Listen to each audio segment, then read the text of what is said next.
Voilà, que Dieu soit béni et glorifié pour ce matin. Je commencerai cette vidéo en vous disant que je suis rassuré dans mon cœur parce que donc je prends des nouvelles des frères et sœurs et puis tous continuent à persévérer dans la foi, tous continuent à avancer dans la foi, chacun à leur rythme, bien entendu, mais ça me réjouit de savoir que malgré que pour un certain temps on ne peut pas se réunir à la salle, eh bien tous continuent à persévérer dans la foi.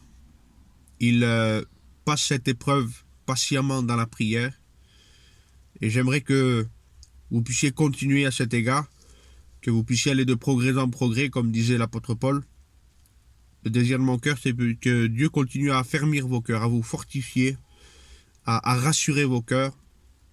Vous le savez, le Seigneur Jésus revient bientôt et nous voulons être prêts pour rentrer avec lui dans les noces et que nous puissions ensemble nous réjouir pour toute l'éternité. Dieu soit béni et glorifié.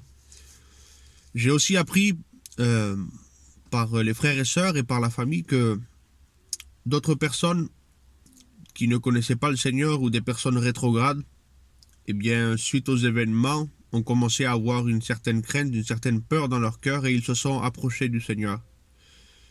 Et je rends grâce à Dieu pour cela. Vous savez, personnellement, je pense qu'il n'y a aucune mauvaise raison pour s'approcher de Dieu. Toutes les raisons sont bonnes. Parce que vous vous approchez de celui qui est capable de vous convaincre de péché, de justice et de jugement. Capable de celui qui est, vous vous approchez de celui qui est capable de transformer vos vies, d'enlever votre cœur de pierre et vous donner un cœur de chair. Celui qui est capable de vous donner la véritable vie. Alors, je sais que dans toutes ces personnes, certaines s'approchent de Dieu et sont bénies. Il y a comme un temps de rafraîchissement qui vient dans leur cœur. Mais je sais que d'autres aussi s'approchent de Dieu et pour eux c'est le contraire, ils sont plutôt déçus. Ils ne comprennent pas, ils demandent et puis ils ne reçoivent pas.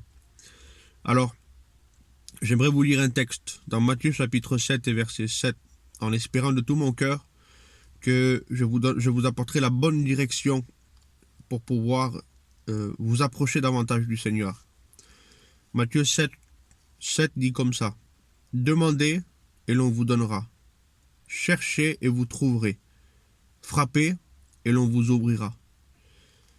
Comme je l'ai dit dans toutes les précédentes vidéos, Dieu n'est pas un homme pour mentir et tout ce qu'il dit, il l'accomplit certainement. Ce sont des paroles qui sont certaines à laquelle nous pouvons appliquer toute notre foi.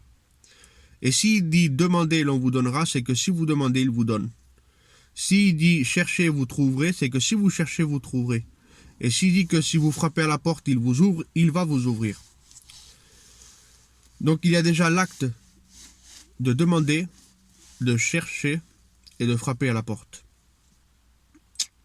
Certains d'entre vous diront peut-être j'ai demandé, je n'ai rien reçu. Eh bien regardez, dans l'épître de Jacques, il est écrit au chapitre 4 et verset 3, vous demandez, vous ne recevez pas. Voilà quelqu'un qui est dans cette situation-là. Vous demandez, vous ne recevez pas. Il dit parce que vous demandez mal, dans le but de satisfaire vos passions. C'est moi vous dire que devant Dieu, on ne peut pas venir comme on le souhaite. On ne peut pas demander ce qu'on veut. Excusez-moi de l'expression que je vais utiliser, mais Dieu n'est pas un génie, Dieu n'est pas un Père Noël, Dieu n'est rien de tout ça. Dieu, c'est pas quelqu'un à qui on expose nos souhaits, comme dans les dessins animés, ça marche pas comme ça. Dieu est un Dieu qui doit être respecté, est un Dieu qu'on doit craindre. Beaucoup de personnes s'approchent de Dieu en espérant recevoir quelque chose de lui, mais j'aimerais vous dire qu'il a déjà tout donné.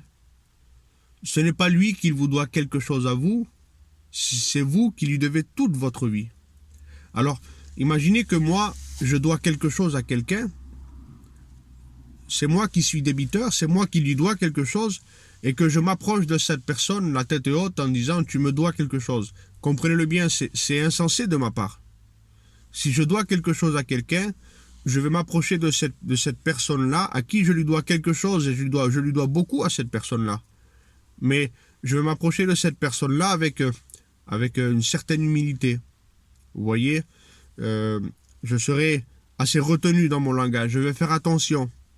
avec un certain respect, parce que je me souviens que je dois quelque chose à cette personne-là, eh bien laissez-moi vous dire que quand vous vous approchez de Dieu, ce n'est pas lui qui vous doit quelque chose à vous, c'est vous, vous lui devez toute votre vie, car lui, il a déjà donné son propre fils pour que vous soyez sauvés. Donc, vous demandez et vous ne recevez pas, parce que vous demandez mal dans le but de satisfaire vos passions. Ne venez pas au Seigneur dans le but de satisfaire vos désirs, mais venez au Seigneur en essayant de comprendre quelle est sa volonté, qu'est-ce que Dieu veut pour vous. Gloire au Seigneur, et à partir de ce moment-là, lorsque vous demanderez, vous recevrez. Il dit ensuite, cherchez, vous trouverez. Peut-être que certaines personnes diront, j'ai cherché, je n'ai rien trouvé. Mais regardez ce que dit Jérémie 29, 13. Vous me chercherez et vous me trouverez. Regardez la condition, si vous me cherchez de tout votre cœur. On ne peut pas venir à Dieu avec dans notre cœur le sentiment un sentiment de partage, un sentiment de dire je viens à Dieu au cas où c'est vraiment la fin du monde, au cas où Jésus viendrait me chercher, au cas où je risque d'attraper le coronavirus et mourir, au cas où je viens devant Dieu, mais quand même je reste dans ma position où une partie de mon cœur est pour le péché, et pour le monde, et pour mes passions. C'est pas possible de venir au Seigneur comme ça. C'est pas possible espérer recevoir quelque chose de Dieu si on lui demande dans cet état-là. C'est pas possible espérer trouver le Seigneur si on le cherche avec cet état d'esprit-là. Il dit, si vous me cherchez de tout votre cœur, il n'y a pas simplement une partie que Dieu veut de votre vie, il veut tout votre cœur. Alors vous le trouverez.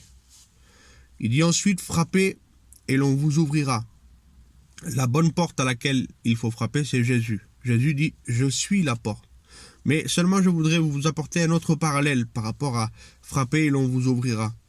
Matthieu chapitre 7 et verset 13, il dit, entrez par la porte étroite, car large est la porte, spacieuse est le chemin qui mène à la perdition. Il y en a beaucoup qui entrent par là. Autrement dit, ce que j'essaie de vous dire par là, c'est que si vous frappez à la porte du monde, bien entendu, c'est pas Jésus qui va vous ouvrir. Si vous frappez à la porte des passions, du péché, des choses de cette terre, ce n'est pas Jésus qui va vous ouvrir. Parce que si vous voulez qu'on vous ouvre la porte qui mène au ciel, qu'on vous ouvre la porte qui mène au Seigneur, qu'on vous ouvre la porte qui vous permettra d'être prêt lorsque Jésus va venir, il faut entrer par la porte étroite. Il faut passer par le chemin resserré.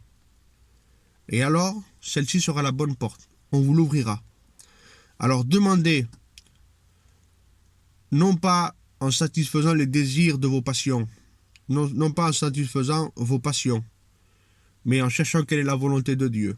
Cherchez le Seigneur, non pas avec un cœur partagé, mais de tout votre cœur. Et frappez à la porte qui est étroite. Il faut faire la différence entre ce que vous voulez et ce que Dieu nous demande, et la volonté de Dieu pour notre vie. Je terminerai avec ce verset, 1 Pierre 1,16. Si vous invoquez comme Père, donc si vous vous approchez de Dieu, si vous invoquez le nom de Dieu, celui que vous invoquez, il est celui qui juge l'œuvre de chacun, celui qui pèse dans ses mains la valeur de votre cœur, la valeur de vos paroles, le poids de vos mots. Lorsque vous vous approchez de lui, Dieu sait si c'est avec sincérité, si c'est avec hypocrisie. Dieu connaît tout. Il juge l'œuvre de chacun. Il est capable de voir ce que personne ne voit. Peut-être que vous dites quelque chose de votre bouche et qu'il y a un sentiment complètement différent à l'intérieur de votre cœur. Dieu, pour lui, ce qui compte, ce n'est pas ce qui va sortir de votre bouche, c'est le sentiment qu'il y a à l'intérieur de votre cœur. Si vous invoquez comme Père celui qui juge selon l'œuvre de chacun, sans exception de personne, Dieu ne fait pas de favoritisme. Regardez ce qu'il dit, si vous venez devant lui, si vous l'invoquez, alors conduisez-vous avec crainte. Venez devant le Dieu que vous devez respecter, celui qui a donné son propre Fils pour vous, celui qui a donné sa vie pour vous. Approchez-vous de lui avec crainte pendant le temps de votre pèlerinage, ça veut dire pendant le temps que vous vivez sur terre, pendant le temps de vie que nous aurons sur terre. Venons devant lui avec crainte, venez devant lui avec respect, vous venez devant le roi des rois, devant le Créateur, devant celui qui vient bientôt. J'aimerais vous dire que nous, chrétiens, en tout cas, ce que j'ai dans mon cœur, si beaucoup sont troublés, je ne dis pas que parfois je ne suis pas attristé d'entendre certaines nouvelles. Bien sûr que je m'attriste. Mais dans mon cœur, ce n'est pas un trouble que j'ai. Ce que j'ai, c'est une paix. Pourquoi? Parce que ces choses qui arrivent pour moi m'enseignent que Jésus vient bientôt, que Jésus est à la porte. Et que je suis resté ici parce que peut-être que je suis resté pour l'avènement du Seigneur. Nous sommes là peut-être parce que Jésus va venir nous chercher et nous allons faire partie de ce jour glorieux. Que Dieu soit béni et glorifié. Je terminerai en lisant ce verset pour vous, mes frères et sœurs, dans la foi, en parlant des promesses, du retour du Seigneur, de l'avènement du Seigneur, lorsqu'il va venir nous chercher et que nous allons le rencontrer dans les airs. C'est ce qui fait notre joie. Et regardez ce que dit Pierre par rapport aux événements d'aujourd'hui. C'est là ce qui fait votre joie, notre espérance. Quoique maintenant, puisqu'il le faut, vous soyez attristés pour un peu de temps, par diverses épreuves. Mais regardez à quoi va servir pour nous cette épreuve, afin que l'épreuve de votre foi, plus précieuse que l'or périssable, qui cependant est éprouvée par le feu, ait pour résultat, c'est-à-dire que cette épreuve doit produire un fruit, doit produire quelque chose pour le Seigneur. Cette épreuve ait pour résultat la louange, la gloire et l'honneur lorsque Jésus-Christ apparaîtra. Que Dieu soit béni et glorifié, que Dieu affermisse vos cœurs, que vous puissiez trouver, vous qui cherchez le Seigneur, que vous puissiez recevoir, vous qui demandez, et que cette porte puisse vous être ouverte au nom du Seigneur Jésus-Christ. Que Dieu vous bénisse.